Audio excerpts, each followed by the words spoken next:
Hello friends, कैसे आप सब लोग and thanks for watching my channel. तो आप लोगों का स्वागत है निफ्टी और बैंक निफ्टी के वीकली सीरीज़ के एक और सेशन में।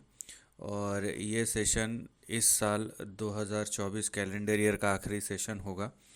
और जब मैं अगला वीडियो बनाऊंगा, अगला पार्ट बनाऊंगा, तब साल बदल चुका होगा। हफ्ता के साथ साथ साल भी बदल चुका होगा। तो बहुत इम्पोर्टेंट है कि इस एक साल में क्या हुआ और क्या हो सकता है आने वाले समय में, उसके बारे में देखना और समझना, और इंडेक्स ने किस तरीके का परफॉर्मेंस दिया, तो उसी के बारे में हम डिस्कस करेंगे। लेकिन वीडियो शुरू करूँ उससे पहले आप सभी को नव वर्ष की हार्दिक शुभकामनाएं। Happy new year to all of you. और नया साल कैसा रहेगा उसी को हम देखने की कोशिश करेंगे।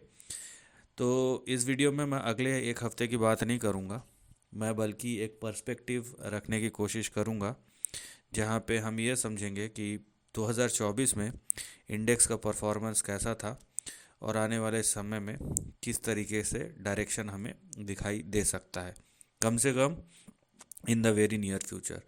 और इस एनालिसिस में मैं निफ्टी और बैंक निफ्टी के साथ साथ सेंसेक्स भी इन्वॉल्व करूँगा। वैसे जो देखते हैं उनको पता है कि लेवल्स भले ही नंबर अलग है, लेकिन जो चार्ट का पैटर्न है निफ्टी और सेंसेक्स का लगभग लगभग एक जैसा ही है। तो निफ्टी देखिए, just for the glimpse, Nifty शुक्रवार को देखिए केवल 63 पॉइंट ही ऊपर था। वो इंट्राडे हाई में तो गया था लेकिन फिर नीचे आ गया। वहीं बैंक निफ्टी की जब बात करें हम, ये भी देखिए लगभग लगभग 0.27%, 140 पॉइंट। और सेंसेक्स भी 226 पॉइंट, 0.29%। और अगर हम पिछले एक हफ्ते का परफॉर्मेंस देखें, पिछले 5 दिन का, उसमें भी एक दिन छुट्टी था, तो आपको यहाँ पे दिखाई देगा कि निफ्टी जो था एकदम फ्लैट टू नेगेटिव था। 98 पॉइंट या 99 पॉइंट डाउन ही था। वहीं निफ्टी बैंक जो था वो भी फ्लैट टू नेगेटिव था। ये था 0.12% या 60 पॉइंट के आसपास नेगेटिव था, फ्लैट टू नेगेटिव। और जहाँ तक सेंसेक्स की बात करें, ये भी नेगेटिव था। तो जैसा कि साल का आखिरी हफ्ता गुजरना चाहिए, लगभग लगभग वैसा ही ट्रेंड था, क्योंकि वॉल्यूम कम रहते हैं, पार्टिसिपेशन कम रहता है, और नो डाउट सेलिंग भी कम ही रहता है। तो मोटा मोटी ऊपर नीचे जाके एक जैसा ही क्लोज हुआ है। और देखिए ये मोमेंटम लौटते लौटते या वॉल्यूम लौटते लौटते कम से कम 10 से 12 जनवरी लगेगा। ये ऐसा नहीं है कि नया साल हो गया तो सब आ गए, ऐसा होता नहीं है। उसके बाद चाइनीज़ न्यू ईयर भी रहता है, तो उनकी वो लंबी छुट्टी रहती है। तो मोटा मोटी जो वॉल्यूम वापस आएगा वो 10 से 12 जनवरी के बाद ही आएगा। और उसमें भी आप समझ लीजिए कि एक तो है 26 जनवरी, हमारे भारत देश के पर्सपेक्टिव से बोल रहा हूँ कि 26 जनवरी वो एक इम्पॉर्टेंट इवेंट रहता है। और दूसरा रहता है आपका बजट। तो समझ लीजिए 2 फरवरी जो होगा वहाँ से आपको एकदम फुल फ्लेजेड बाज़ार नज़र में आ जाना शुरू होगा। तो कम से कम अभी भी यहाँ से भी कम से कम 35 से 38 दिन का और टाइम है, जिस तो ये टाइम गैप जो है, यहाँ पे वॉल्यूम पार्टिसिपेशन तो रहेंगे, लेकिन या तो वॉल्यूम कम रहेगा या तो पार्टिसिपेशन ज़्यादा रहेगा, लेकिन साथ में वोलेटिलिटी ज़्यादा रहेगा, या पार्टिसिपेशन कम रहेगा। बहुत सारे सिनेरियोज यहाँ पे घूमेंगे। तो मुद्दे की बात है, अगर आप बाज़ार में नॉर्मल सी खोज रहे हैं तो आप बजट तक रुक जाइए, और नहीं तो कम से कम 10 से 12 जनवरी, राइट। तो अब हम चार्ट की तरफ चलते हैं। तो ये रहा चार्ट। जैसा कि मैंने बोला, मैं अगले हफ्ते का एनालिसिस नहीं करूँगा इस वीडियो में। हम समझने की कोशिश करेंगे कि 2014 में 24 में क्या हुआ, बेगर पार्डन में 10 साल और पीछे चले गया। तो 2024 में क्या हुआ, और उसके बेस पे हम डिसाइड करेंगे कि चार्ट हमें क्या इंडिकेशन दे रहा है। तो अगर मैं 1 जनवरी 2024 का देखूं, तो ये आया है लगभग लगभग यहाँ के आसपास से। ये देखिए, ये यहाँ कहीं पे आपको दिखेगा 1 जनवरी 2024 का लाइन, ठीक है, यहाँ पे। तो ये जो पॉइंट है, समझ लीजिए ये जो रेंज है, इसके आसपास एक अप्रॉक्सीमेशन है कि ये इसके आसपास से आपको 2024 का जो मूव है वो शुरू होता हुआ नज़र आएगा। और ये लगभग लगभग है 21,000 से। और हाई जो बनाया है वो बनाया है 26,200, 26,300 पे। तो ये हमारा रेंज बन गया है निफ्टी का। मैं एक एक करके तीनों इंडेक्स जो है एनालाइज करूँगा। तो ये देखिए, ये हमारे सामने क्या है, ये हमारे सामने है निफ्टी का बड़ा रेंज, ठीक है, जिसमें निफ्टी ट्रेड कर रहा है, जिसके बीच में निफ्टी जो है ट्रेड कर रहा है। तो ये हमें अब मिल गया, हमारे सामने जो प्लेग्राउंड मिल गया कि निफ्टी को हम दो कम से कम कुछ महीनों तक तो निफ्टी को हम कैसे एनालाइज करेंगे या क्या देखेंगे निफ्टी में, तो उसका हमें एक फॉर्मेट, पोटेंशियल फॉर्मेट मिल गया। तो निफ्टी 2024 में करीबन 22% ऊपर गया था और उसके बाद हाँ ना करते हुए 10% का, लगभग लगभग 8 से 10% का तेज़ी दिखाया।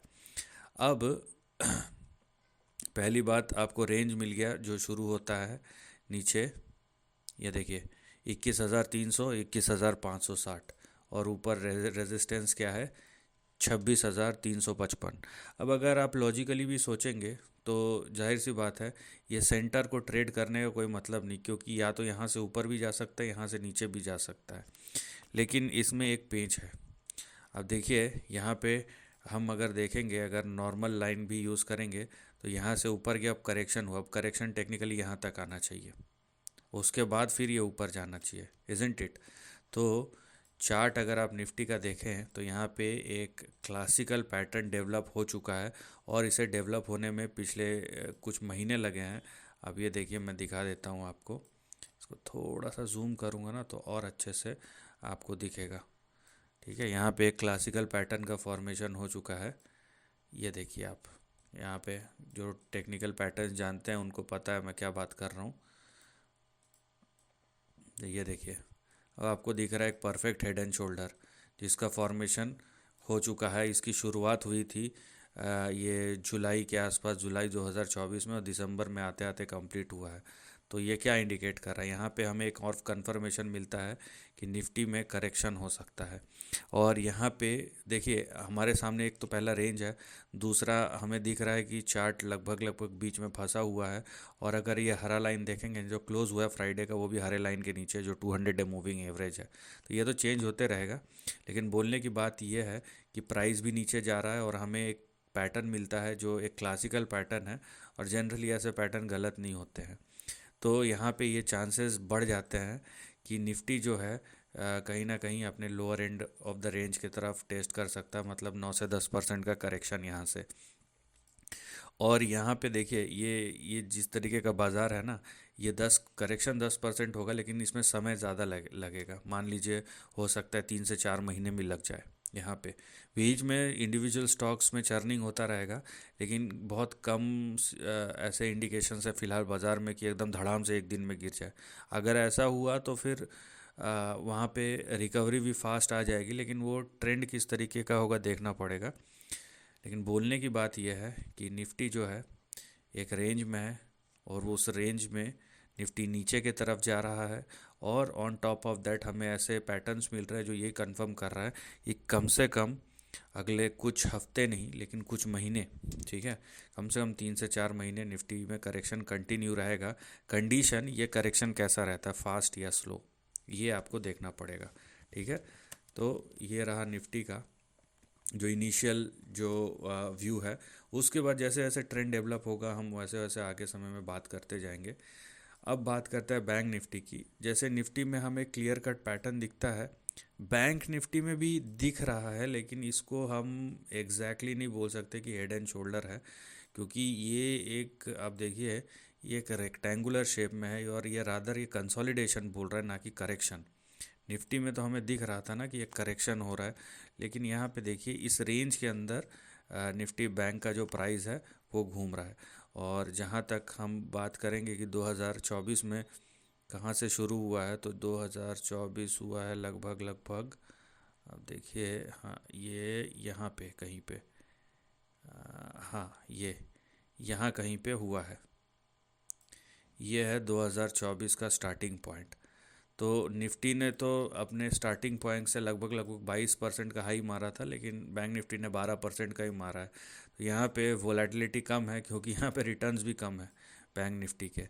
तो यहाँ पे आप देखिए, यहाँ पे एक रादर दैन की करेक्शन वाला फेज़ है, यहाँ पे कंसोलिडेशन हो रहा है, जहाँ पे जो मेन कंसोलिडेशन जो रेंज है वो 49,680 से 49,682 से 54,538, 54,538 के बीच में एक्चुअल रेंज है जिसके बीच में बैंक निफ्टी घूम रहा है।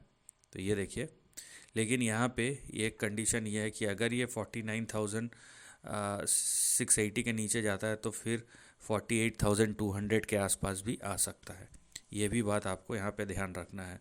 तो जहाँ पे बैंक निफ्टी हमें ये इंडिकेट कर रहा है कि ये एक बैंक निफ्टी रादर कंसोलिडेट कर रहा है एक रेंज के अंदर, वहीं निफ्टी हमें एक ब्रॉडर रेंज दे रहा है जहाँ पे ये दिख रहा है कि यहाँ पे करेक्शन होगा। तो अब देखना ये है कि क्या जैसे एक डिफरेंस था निफ्टी और बैंक निफ्टी में 2024 में, क्या वही कंटिन्यू होता है कि बैंक निफ्टी या तो नहीं गिरेगा लेकिन निफ्टी गिरते रहेगा, या दूसरा है कि बैंक निफ्टी ऊपर जाएगा और निफ्टी गिरते रहेगा। ये दो तीन सिनारियोज अब देखते हैं उसमें से प्ले आउट क्या होता है। अब चलते हैं हम सेंसेक्स की तरफ, और जैसे कि मैंने कहा था कि सेंसेक्स का ट्रेंड भी आप देखिए लगभग लगभग निफ्टी जैसा ही है। तो यहाँ पे भी आपको पूरे का पूरा head and shoulder pattern formation होता हुआ नज़र आ चुका होगा। और इसका अगर हम मूव देखते हैं निफ्टी का सॉरी सेंसेक्स का 2024 का, तो यहाँ कहीं से ये शुरू हुआ था। सेम है, यहाँ पे लेवल्स अलग होंगे क्योंकि वो 80,000 का इंडेक्स और वो 22-23 हज़ार का, तो उस केस में डिफरेंस होगा। अदरवाइज़ वही चीज़ आपको यहाँ पे भी देखने मिल रहा है सेंसेक्स में, एक ही तरीके का पैटर्न, और सेंसेक्स भी वही इंडिकेट कर रहा है। तो एक चीज़ तो क्लियर है, तीन में से हमें दो इंडेक्स ऐसे मिले हैं जो यहाँ पे एक करेक्शन का हमें एक इशारा दे रहे हैं, जो कि एक्चुअली करेक्शन शुरू हो चुका है, लेकिन मैं बोल रहा हूँ कि फर्दर करेक्शन का और हमें इंडिकेशन मिल रहा है कि यहाँ से करेक्शन और कंटिन्यू हो सकता है। और उसके बाद आप देखिए कि जिस तरीके का पैटर्न फॉर्मेशन हो रहा है ये कहीं से भी पॉजिटिव नहीं है। और मैं फिर से बोल दूँ, इसमें समय लगेगा, किसी को लग रहा है ना अगले एक महीने में हो जाएगा, क्योंकि हमारे बाज़ार का जो स्ट्रेंथ है, जो डोमेस्टिक स्ट्रेंथ है, वो बहुत अच्छा है। अगर ये 10-15 साल पुराने पहले की बात होती ना, तो शेयर में पूरे इंडेक्स में अभी तक 40% की पिटाई हो चुकी होती, लेकिन वैसा नहीं है। तो सेंसेक्स में आप देखिए जो आपका रेजिस्टेंस है वो 86,000 है, 86,000, और नीचे जो सपोर्ट है वो है 70,000 और 72,000, 70,000 एंड 72,000। तो अगर इस तरीके का पैटर्न फॉर्मेशन हो रहा है, कम से कम तीन में से दो इंडेक्स तो यही इशारा कर रहे हैं कि यहाँ पे करेक्शन और कंटिन्यू होगा। अब निफ्टी बैंक किस तरीके का मोड़ लेता है, क्या वो at the end of the day बाकी इंडेक्स को भी ज्वाइन करता है या वो कंसोलिडेट करता है रादर देन कि और थोड़ा सा करेक्शन दिखाए, ये देखने वाली बात होगी। और ये तो जैसे अगले इसके बाद जो भी वीडियो बनाऊंगा तो मैं वहाँ पे अगले हफ्ते के बारे में डिस्कस करूँगा, लेकिन एक हमें 3 से 4 महीने का व्यू मिल जाता है कि किस तरीके से बाज़ार खुद चल सकता है। अब देखिए ये इंडेक्स है इसलिए मैनेज होगा, 8 से 10% करेक्शन होगा, लेकिन मीनवाइल तो स्टॉक्स में चर्निंग होगा वो बहुत ब्रॉड हो सकता है, और कहीं कहीं बहुत ब्रूटल भी हो सकता है, कहीं कहीं बहुत अच्छा भी हो सकता है। तो इसको आप ओवरऑल पर्सपेक्टिव समझ गए ना, तो आपको एक डायरेक्शन मिल जाता है जिसके बेस पे आप अपना प्लान ऑफ एक्शन तैयार कर सकते हैं। So once again happy new year and this is the end of the video.